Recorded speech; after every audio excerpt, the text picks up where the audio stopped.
My name is Julie Seaver, and I work here at Compass Community Center. For those of you who have never been in our center before, welcome. We're just going to take care of a couple of housekeeping items before we get our program started. Thank you so much for coming. Our restrooms are on the other side of the hall. It's kind of like a horseshoe, and both of them are gender neutral. So don't be nervous. It takes a little getting used to. And if you could turn your phones on silent, that would be great. We have room temperature water in the back because it's so much better for your digestive system. And we knew that the ice would melt because it's hot. And also too, throughout the meeting and the town hall, just practice self-care and excuse yourself if you need to take a phone call or utilize the restroom and whatnot. And so with that, let's just get started. And I'd like to introduce Compass's CEO, Tony Placas.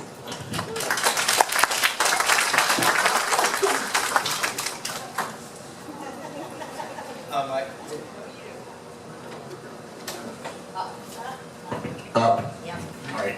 Can everybody hear me?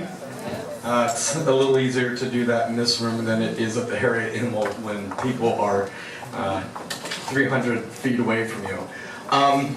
The first thing I want to say, just a point of personal privilege. I just said to Lillian, I'm starting to feel like I've been up here in front of audiences talking about these tragedies a little too often lately. And I want to thank our staff, and I know that Kelly will be doing the same thing once we get started here, because when we woke up on Monday morning, we didn't know that we were going to do this project.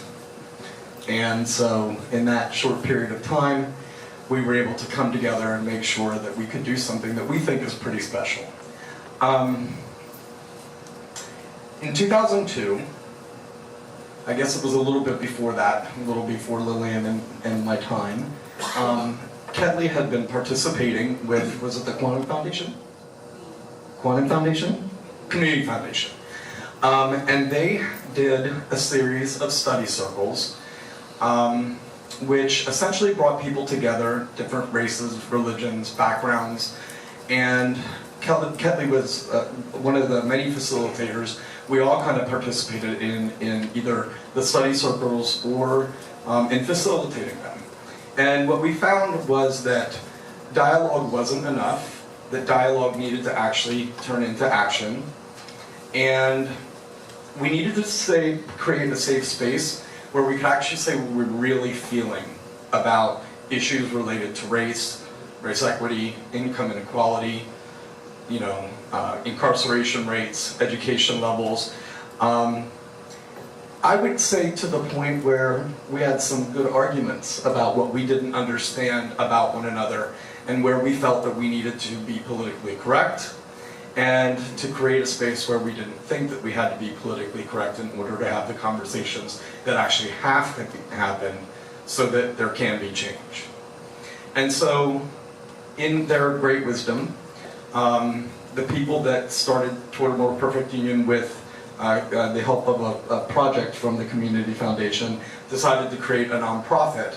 And then when they did that, they asked my friend Lillian Tamayo from Planned Parenthood and me, and kind of Jamie, my husband, in a quasi-weird way, was all part of our big master plan to bring people together and to have them talk about race and its impact on our everyday lives, and to talk about the things that we didn't feel that we were taught to think it was okay to say out loud. And we did it in such a way that we were able to face our own biases, and we did it in a way that we were able to continually want the conversations to go on. The model was that 2 hours, once a week, for 6 weeks, you would come together with the same group of people. You would make observations about what was going on in the community and what you saw between those weeks with those people, and at the end you would come together and you would create an action piece that would be intended to impact the community and to bring other people into the study circle process. I read something today, and I heard Obama say this just a few days ago. I read it in NPR, and it said, if we cannot talk honestly and openly not just in the comfort of our own circles, but with those who look different than us and bring a different perspective, then we will never break this dangerous cycle.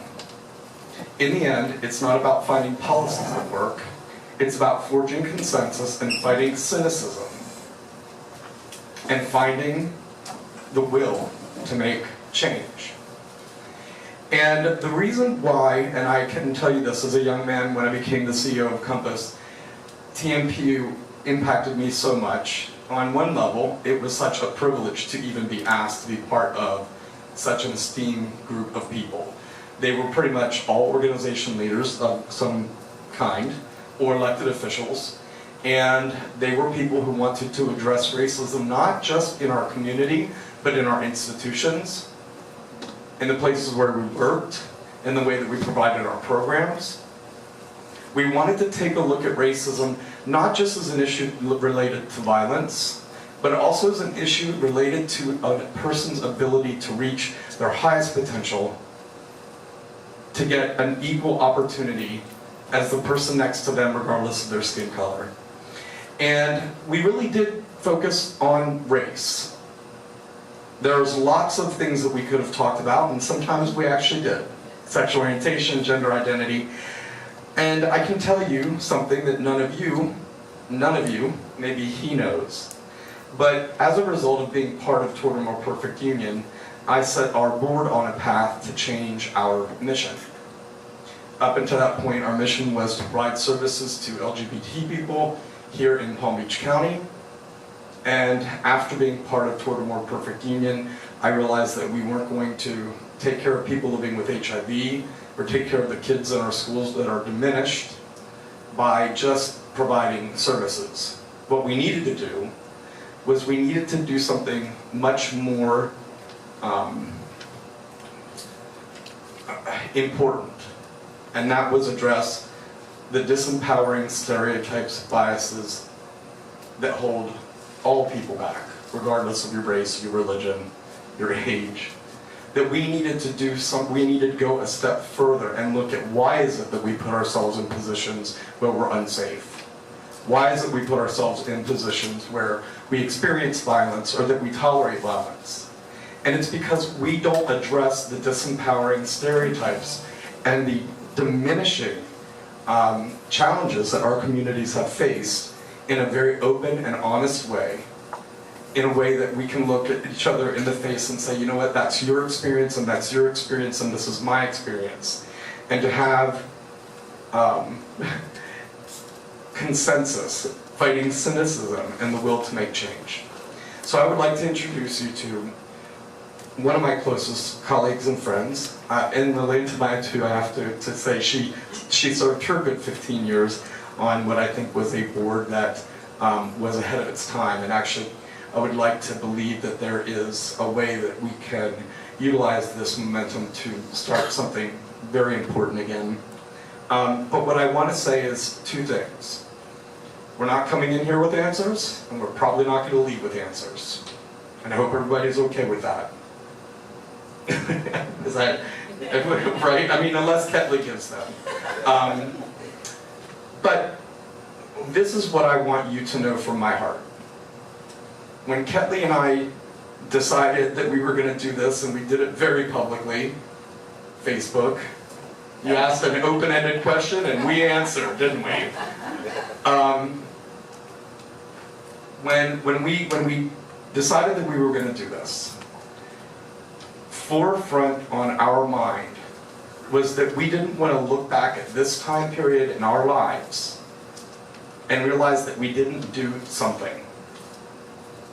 So when you look back, when we look back, we'll remember that we all came together to put our stacks of chairs together and our round tables, and we came up with a plan, and we invited our community, and that we all came together to do something.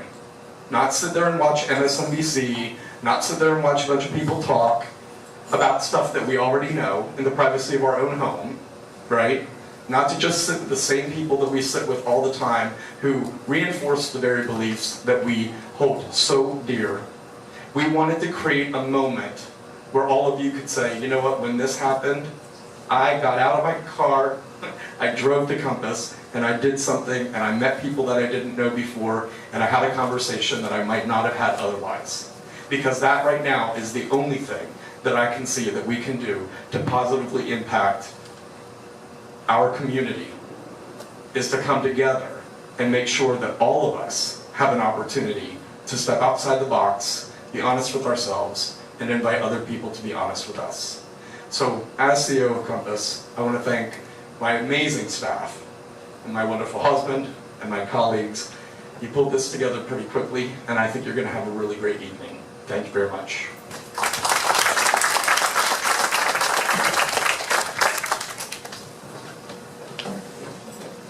Good evening, everyone. Welcome. And I also want to thank the Compass staff, because truly 48 hours ago, none of this, not only did we not know this was going to happen, I had a completely different vision of how it was going to happen. But I do believe in the power of spirit, and I believe that things happen the way they're supposed to, and that they evolve the way they're supposed to. So we're going to make it work. And thank you, Tony, for giving us this safe place to meet and to have a dialogue. What a week it's been. What a week it's been. Last Wednesday, Alton Sterling was killed on national television. And I remember waking up, seeing the news, and saying to myself, once again, I can't believe that this is happening. Again. You know, and I went through my series of anger and frustration and pain, and thinking about his family and what did he do that merited his death? Selling CDs outside of a store, really? Did that merit the loss of life? So I went through what is becoming a little bit too familiar, never comfortable, but starting to get a little bit too familiar. Because I can run down the list of names of people now that I know by heart. Eric Garner, Michael Brown, Sandra Bland, Tamir Rice, Trayvon Martin, Jordan Davis. It's very weary. So that was Wednesday. Thursday I wake up, first thing in the morning, the very first image I have is of a man in a car with a bloody red shirt and his girlfriend videotaping and saying that the police just shot him 4 times. And it was too much. That moment was too much for me. I have been on this road before. I have participated in civil rights protests. I have been an activator. I have gone to meetings. I have marched. I have cried. But that moment was too much. I remember getting up, pacing around, texting, people are texting me, my sister is calling me. We were lost. I worked from home. I couldn't change. I couldn't work. I kept crying, and it's like I felt like I was losing my mind, because this is not the world that I want to be in. And this is not the feeling that I want to have for my life all the time, where I actually did not feel safe in my own skin. And that was a first. That I actually was looking at my skin and saying, this could cause my death because of the color of my skin? And so I decided we couldn't work for the rest of the day. And my dear friend, who I will introduce you to shortly, Bonnie Lappin, who's also my neighbor, she's 11 houses down, she and her husband had been texting me, asking me, how are you doing? We see what's going on. This is horrible. So we're texting back and forth, and I don't know, midday I just could not take it anymore. And I text her and I said, I'm coming over. I'm walking over. And honestly, I'm telling you this from the bottom of my heart, I don't remember the walk to her house. But when I got there, she opened the door, and I completely and utterly dissolved. I cried so much that it was a very, very, very awful moment for me, full of anguish and despair and hopelessness. And what made it even worse for me was fear. I am not a fearful person. The only thing in this world that typically scares me are hurricanes. And that's the truth. I am bold, I am fierce, I am bald, I am black, I am all of that. And I don't let things scare me. But I was scared. I was scared. I said, I can go out right now and be shot because of the way I look. Because of the way I look. That my husband now, and this is the truth, my husband texts me every night when he's leaving work. Just, because that's what we do, leaving, and I'm like, okay, honey, and then I quickly try to put dinner together and I wait for him. But for the past few months, when my body feels like he's not home, I start to worry. Did the cops pull him over? Was there, something wrong with the car and they pulled him over? Is he okay? This is not a normal way to live. This is not a fair way to live. I shouldn't have to go through this every day because of the way we look. I shouldn't have to. But this is where we are. And no one can say to me, oh, it's not going to happen to you. Oh, you live in a nice neighborhood. Oh, but you're educated. Oh, you have your own business. Oh, this. No, none of that matters. None of it matters. It certainly didn't matter to Mr. Calise. It didn't matter to Mr. Sterling and all the other names. It didn't matter. Should a boy walk home from the store in his neighborhood at night and end up dead? Should a woman who's just making a turn on the street and because she didn't have her turn signal on end up dead? Should 49 people who go to a nightclub to dance and have fun end up dead? Should people at the workplace having a regular meal like we are now end up dead? And at the core of it all is because they either didn't look like somebody felt they should look, they didn't sound like the way somebody thinks they should sound, they didn't come from the right country as someone thinks that they should. At the core of it is discrimination and hatred and bigotry. And none of us are innocent of that, not even myself. I should know better, but I'm human. When we started our study circles on Towards a More Perfect Union, one of the reasons I wanted to participate was because I was not a fan of interracial dating. Didn't care for it. I had all the excuses. There are not enough black men for black women. So why do they have, why do we have to have black-white? That doesn't make sense, and the sisters are losing out on these guys, and this is not right. Not a fan. Not because I hated white people, but I wanted the sisters to get brothers because we don't have enough men to begin with. So I'm like, okay, I'm not a fan, but then my cousin ends up engaged to a white woman. And I didn't like her. I didn't like her. On site, she comes into a family reunion. I wasn't prepared. And here comes my cousin, this, who's a good-looking guy, with this white woman. I'm like, what's happening? What's happening? No one gave me a heads up. No one told me. Now, this is at least 20 years ago. And I had an attitude. And the only reason I had the attitude is because we were white. She was white, and that's being honest. That's the only reason I had an attitude. I didn't want to know her. I wanted nothing to do with this. So imagine my chagrin a year and a half later when we get a wedding announcement that they're getting married. I'm like, here we go. So he couldn't find any other black woman to marry, but he had to marry her. Okay. And I thought I was justified. I need him to be with his sister. I was right, because when we're right in our, when we're right, we are right in this righteous indignation. So I was comfortable in my bigotry until I went into a study circle. Now the study circles are designed to talk about prejudices and discrimination, and I realized, I said, you know what? I'm going to my cousin's wedding, because of course I was going to the wedding. I mean, gotta go to the wedding in California at that.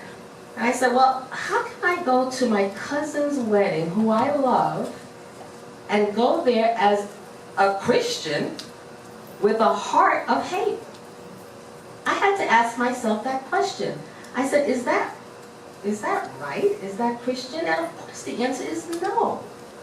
So in the study circles, I learned and I figured out how to address my fear, my anger about it, which of course was silly. He had a right to love whoever he wanted to love, regardless of her race. And I got over it. I just freaking got over it. Now, they did get a divorce 16 years later. So I kind of was right. But not because she was... I would like you to all meet my friend Kelly. It wasn't because she was white, though. It's just that she was kind of funky, you know? She was not a cool person. She just wasn't a cool person. So they ended up getting a divorce, but the point was I went there with a healed heart.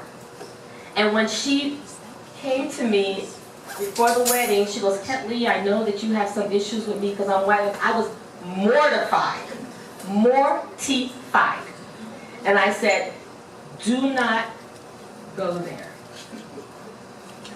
You are marrying my cousin. I love my cousin, and I love you. End of story. And it was one of the best weddings I ever went to. And the reason they got divorced is because they weren't right for each other. Things went wrong. But it wasn't because she was white. It was because they didn't get along. So I was appreciative of that. In another study circle, this was when gay marriage was first starting to bubble up. I'm telling this story because it's important. And I said to Tony one day, because Does he have a right to censor you? not at all, and he knows better. This whole collective movement of nonsense. Right. And I said, Tony, I'm not sure about the gay marriage.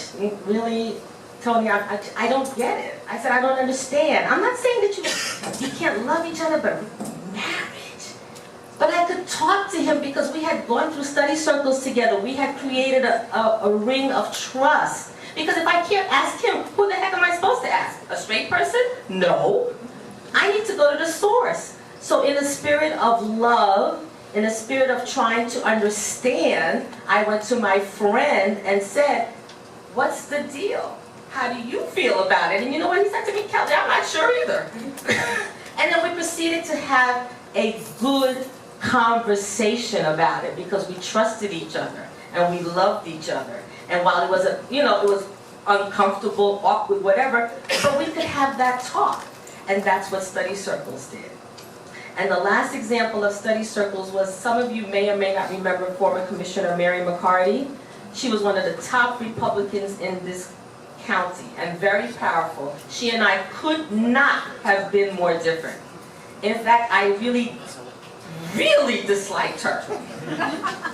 I used to go to county commission meetings to denounce her. I would stand at the podium and talk about what an evil person she was. And she did not care about the little people, and she was this and that, and I'd write letters to the editor, and she ends up in a study circle. Well, first I had to give her credit for even coming and committing to it. We got so close that we now believe we were separated at birth. Seriously, Mary is a white female Republican. I am black, liberal, all that. We were like this, and now we are like this. She's my sister. How did we get that way? Because we spent week upon week upon month after month and year after year getting to know each other. And Mary and I are so much alike now. I mean, not now, but we are so much alike. It doesn't matter that we have different political views. It doesn't matter because that's not all of who we are. There's more to us than our politics. And because of her, I got to go see President Obama inaugurated. Because of Mary, she got me tickets to the inauguration. Threw in her mink coat and off I went. That could not have happened without study circles. So, I say all that to say as a result of going back to that awful, awful day last week when I was with Bonnie and her husband crying my soul out, and to Bonnie and her husband's credit, they didn't placate me, they didn't patronize me, they didn't say now, you know. They just accepted my pain and my sorrow and my anguish, and they were there for me. Had us back that night for dinner. And that day I said, I've got to do something. I can't walk around like this. I can't not do something. So maybe we should have a National Day of Mourning. You know, put it out there in the atmosphere, and put it on Facebook and tell everybody, we need to have a day when we all cry about this nonsense, about this divisiveness that permeates our country right now. So that was the original plan, a National Day of Mourning. Well, that's changed a little bit. And we have figured out that really what we need is a national day to kick off dialogue. Dialogue about race. Race is so difficult, and until we really accept that race touches everything and it's at the core of everything, we have got to talk about it. We've got to talk about it in an honest way, and we've got to talk about it in a safe environment and get our shit out. Excuse my language. Get it out. It's not to say that we're all going to be perfect and sing kumbaya and all that. But we don't have to dislike each other because of the way we look. We don't have to dislike each other because of the way we sound or where we come from or who we love. I may not like you just because you're not a likable person. But it doesn't have to be because you're something that doesn't look like me. That's the part that doesn't make sense, and that's the part that has to stop. We can disagree, but don't disagree based on those factors. Let's just be human. So what we're going to attempt to do is get this conversation on race started, not just at our level, but on a national level. We're going to ask for your help. We're going to ask for your input. I thank you for your attention. It has been a really tough few days, but I feel encouraged. I feel hopeful, and that's the only way I can keep going. So let's just start talking.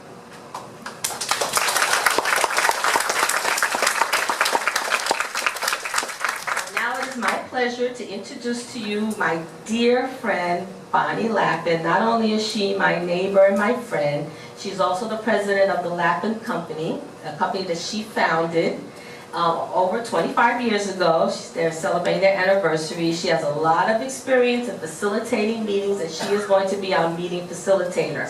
She deals primarily in gender parity for women on health issues. So we are very fortunate to have her. I am very fortunate to have her. My husband and I are fortunate to have her and her husband as our friends. So welcome, Bonnie.